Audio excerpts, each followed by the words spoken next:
Hello and welcome to STRT Over Coffee. My name is Shakayla Smith and I'm a product marketing analyst here at STRT. STRT Over Coffee is all about having conversations with creators in the Salt Lake City area. And today I'll be interviewing William Pepper, who is the CEO and co-founder of Parq. Parq is a peer-to-peer platform that provides an eco-friendly option to traditional parking that saves money and time. In this episode, we'll be discussing the future of parking. Hi, William. How are you? Good, just trying to get through this quarantine and with everything going on. How are you?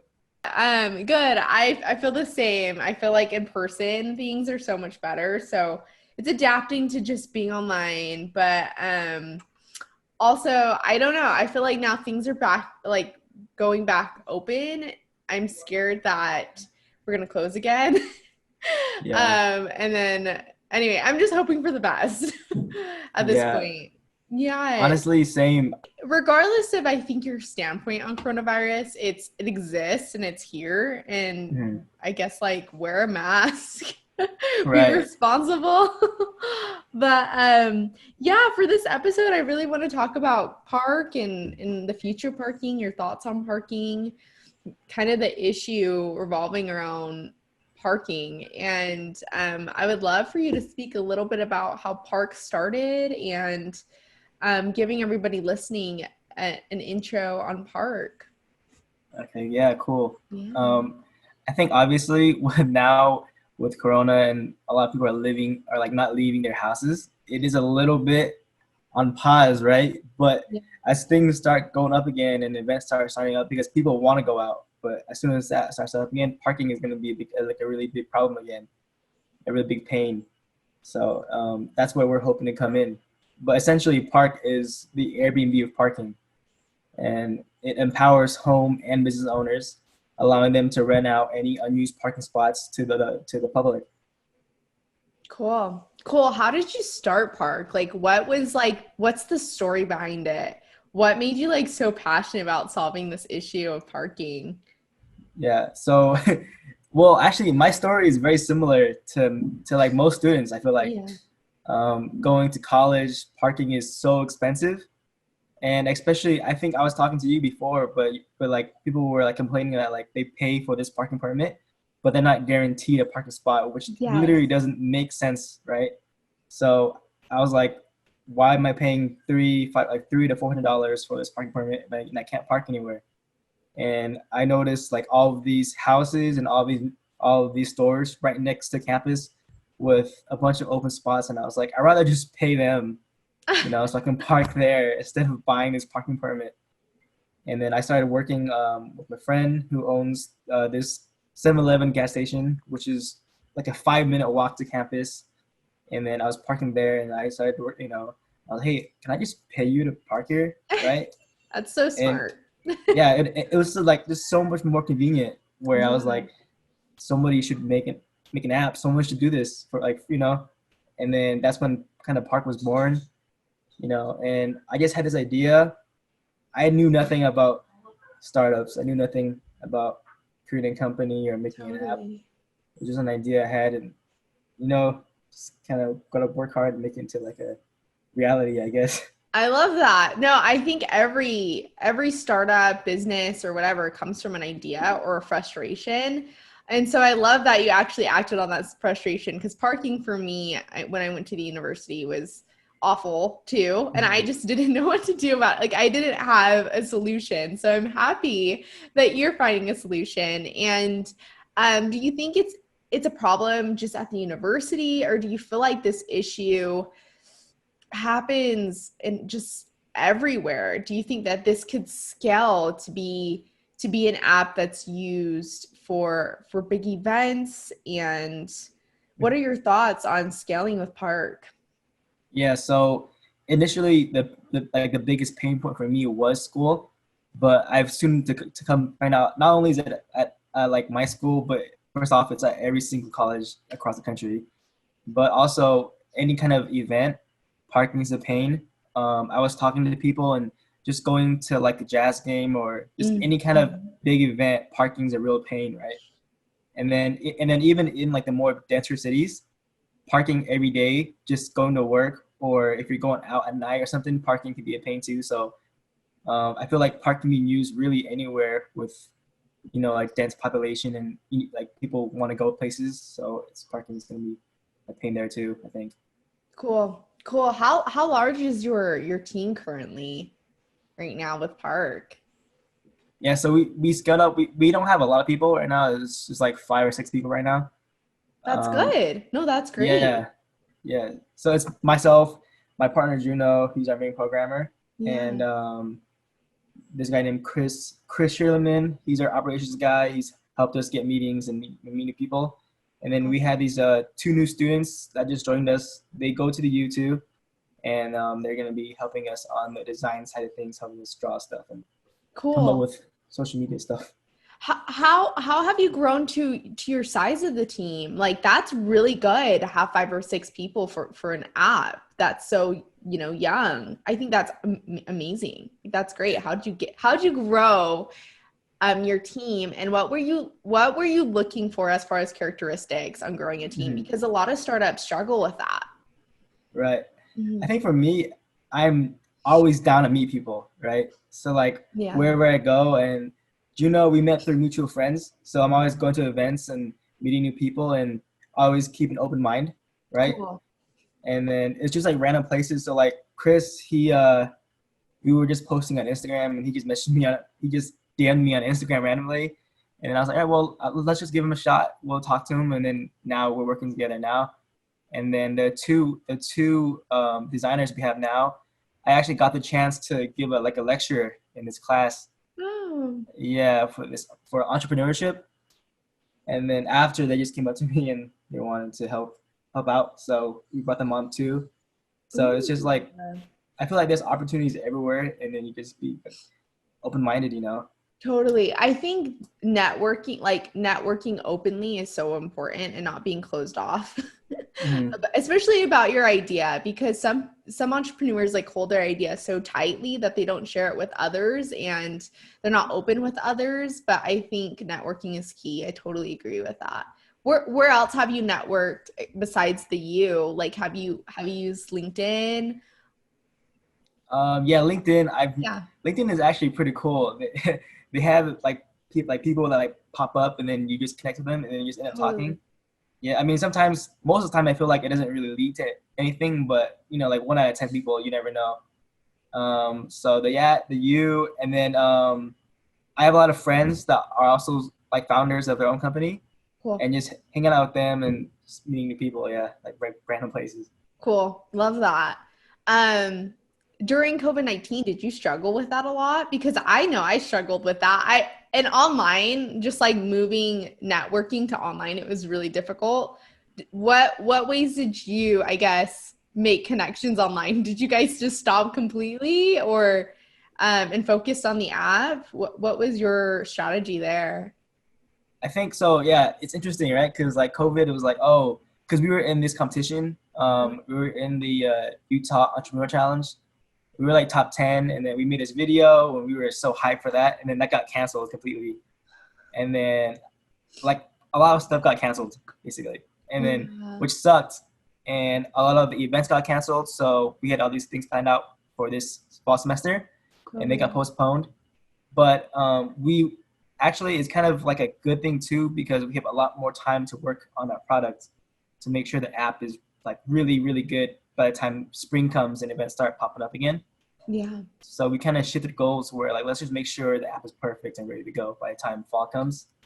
So that was our main focus, and we just launched actually on iOS like a couple days Awesome. ago. Yeah. Cool, cool. That is so awesome. I actually, for our social media, I will definitely reach out to you to get that announcement out. That's awesome. I love that.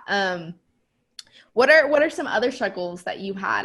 It seems like you overcame some adversity there by developing the app and making it really really just your main focus. Mhm. But what other things did you shift your focus on? Did you find more problems with parking? Was there anything else that you found that during that downtime you were able to focus on? I think the biggest thing is like since all these things are canceled, we have to figure out a new way to reach out to people, especially with Corona. Like before, when I first started, I didn't really know how to reach out to more houses, so I went door to Yeah. door for the first time giving out flyers. And I was like, maybe people don't want me going door to door now with Corona. There has to Totally. be like a smarter way to do this, and we were trying to figure it out, and we're still figuring it out. But mainly using like social media, and then having them like, because there's a lot of pages with like Utah-based following, and maybe we can target those pages, right? So it's just like figuring Yeah. out, I don't know, like a new strategy to reach people without doing it physically, so they don't get scared of Corona or anything. Totally. I think you have to get super creative. Like it made everyone be creative if they wanted to proceed with their startup or their project that they had pre-coronavirus and like lockdown, they got creative. And I was the Mhm. same way. I was on Kickstarter looking at people's projects. I think for every industry, what industry you were in, you had to find other ways to communicate with people and keep that outreach going. But with the app, which is exciting, like I'm so excited that you released on Apple and Google now. What are things like key things that you found with developing an app that were just vital that you didn't know before? Because I know that there's bugs and all that coding, which I it's a whole different language for me. But Yeah. what did you find like that was just so, I guess, important in developing that app? I think for me the biggest thing, because I'm not a programmer really. Like I know like some Yeah. basic stuff, but like Juno, my partner, who's like the main programmer, it's like you have to find someone that you can trust to bring your idea to life. But the biggest thing really is like working on the communication between me and Juno, right? Making sure we're all on the same page. Totally. Yeah, because it's like hard because you have this like idea, and then you gotta put on paper and then somehow translate it to like somebody else to make sure they understand too.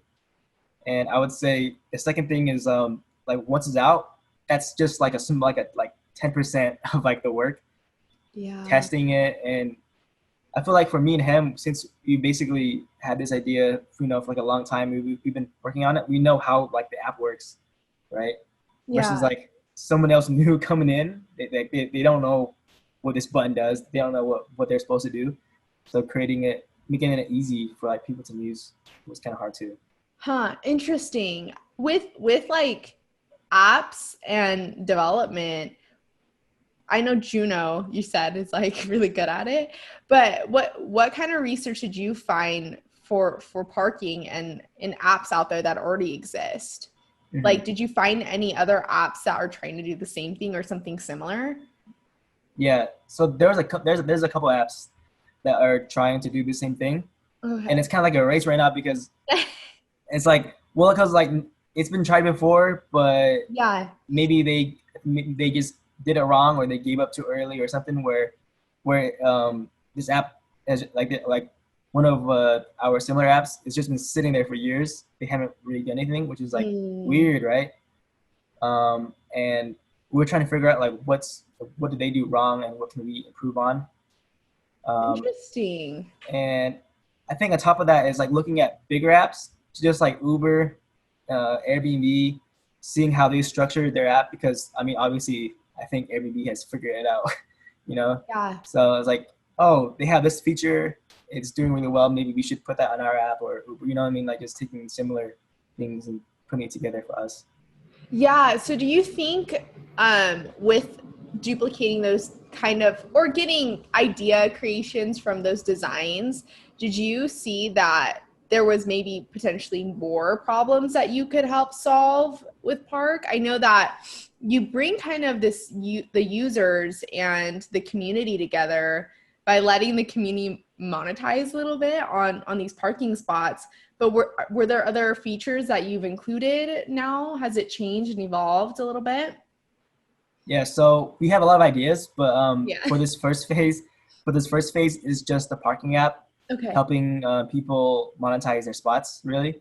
Cool. But in the future, we definitely start want to helping out small businesses, giving them a chance to use our platform to like promote certain goods if they want.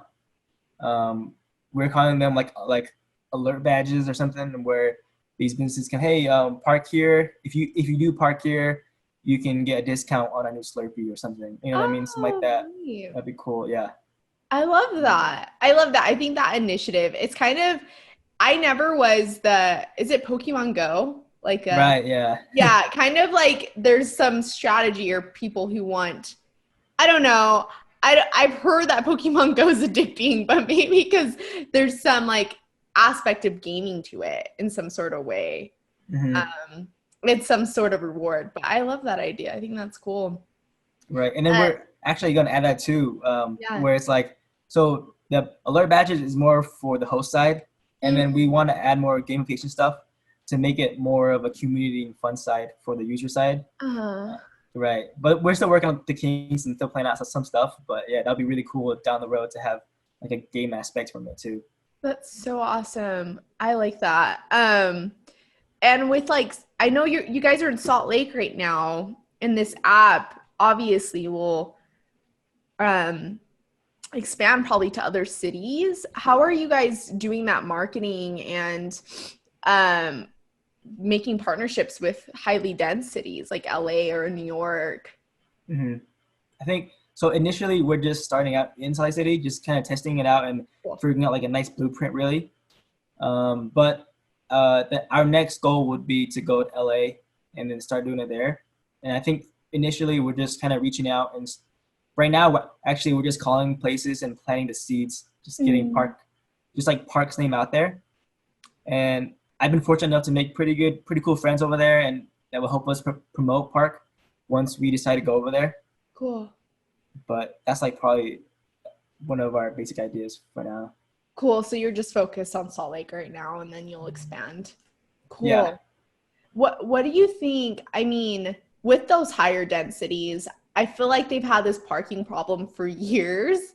And I think that's why you saw probably apps on the store that haven't been utilized with parking yet. But like, how do you think parking has evolved even in the last 3 years?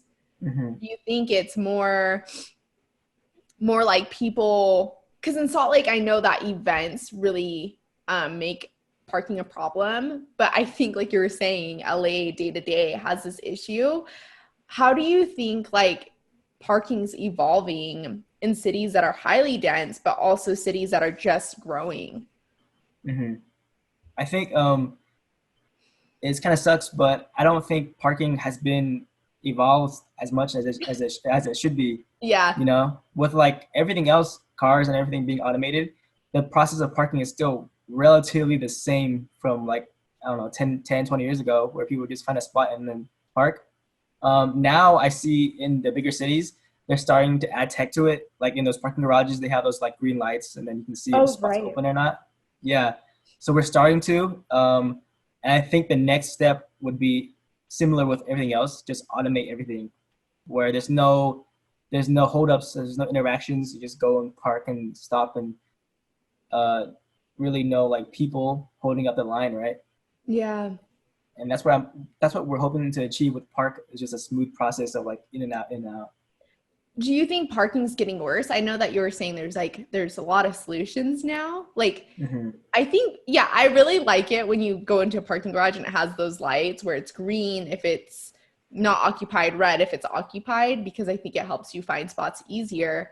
But do you think it's getting worse? It's getting better? Do you think the issue, like you were saying, hasn't been really solved yet? Do you think it just takes a lot of people or a lot of ideas in companies or startups to solve this issue? I think Yeah. so. It's interesting because with parking, especially in the bigger cities where people are like moving there, and then the population's going up, but the land is the same. So like Yeah. I think parking is getting much worse, and it will get much worse because we just have more people, but we don't have as much land because parking takes up so much space, and to construct them it costs so much money, which is why we wanted to utilize like land that's already there for the houses and stuff. And I think it will just take time. I think now slowly people are starting to try to do stuff in parking, Yeah. but I think it just takes time with like companies like ours and all the other ones trying to innovate and do new stuff. Will just take time. Yeah, no, I think that's a great point. And I also think like innovation for environmental sustainability is definitely a forefront for a lot of companies now, and it's becoming more of a corporate initiative. And so what do you think? I mean, parking is a huge, like, if we have more cars on the road that aren't Tesla cars, we Yeah. accumulate more pollution in our air. So do you think we're becoming carless, or do you think there's just going to be more cars on the road and people are just going to be stressed on where to park? Hmm. I think it would be really cool if Yeah. like the public transportation was like super like done really well and Yeah. everybody prefer doing that, because I want that too for Earth and nature. But just realistically, I don't think people will switch to taking the tracks or the train a lot. I think there will be more cars, um, Yeah. and probably more electric cars, more Tesla going, going more as things get cheaper. But I think in the end, there will be still like way more cars and more parking issues. Yeah, no, do you see like with companies such as Tesla, do you see yourself working closely beside environmental sustainability and having Park be a part of that Hmm. initiative? Yeah, I definitely think so, because Cool. we want to automate everything too, and we want to make everything more environmentally safe. So in the future, if you were to work with Tesla and have Park built in where they just get off at their like work or their like spot, right? And then the car goes and leaves and looks for parking on its own. That would be crazy. Yeah. That No, would I be could one of my totally see goals. that. I think there's so much potential in working with companies that are already doing something that aligns with what you're trying to do. Um, yeah, I think that there's so much opportunity for that. But do you think that, like, what are your thoughts on, I don't know, parking garages and how that's changing too? Because I know that land, like you're saying, it's not growing. Land is not growing, but there's more Hmm. buildings going up. Hmm. What are your thoughts on parking garages, and how is Park going to, I guess, um, how are you gonna like monetize and make sure all the data is being filled on the app? Does that make sense? Because like with parking garages and homes and all of those parking spaces, what are the ways you're going to, I guess, Like use it. yeah, use it or be able to accumulate that data, make sure it's accurate? Because I know people get frustrated when parking is taken, but like there's some bug on the app or something. What are your ways that you're going to, I guess, or maybe you don't know the answer and I'm just asking a question you don't even know an answer Yeah. to. But I guess what's your vision for that? Especially in bigger cities, because there's just so much land and Hmm. parking garages and buildings. Right. Yeah. I think so. With the current, we're still working it out too, the kinks, and figuring it out Yeah. like what's the best way, because like this is a lot further down the road, I think, and we're still figuring out like the overall idea for this. But in the future, it'd be really cool to have underground parking garages like we already have, Yeah. and then having, instead of having someone there scan and a gate be open, having this smooth process where cars just don't stop at all; they just go in, and then having cameras scan like the license plate, and then it will tell on the app if they already paid or not, and just let them in, and then they have it like, and then instead of looking for a green spot, they already have a designated spot to go to versus like looking for one, driving around a circle is looking for one. Oh, so they're assigned parking. Right. Okay. I love that. So is that kind of your vision with Park, is more than just an app, we're going to really change the game of parking? Or Yeah. So we just started off with the app, but I mean, we're trying to change the game, you know. yeah. No, I think that's awesome. I think it starts baby steps, and to get to that, obviously, I mean, Jeff Bezos started with books.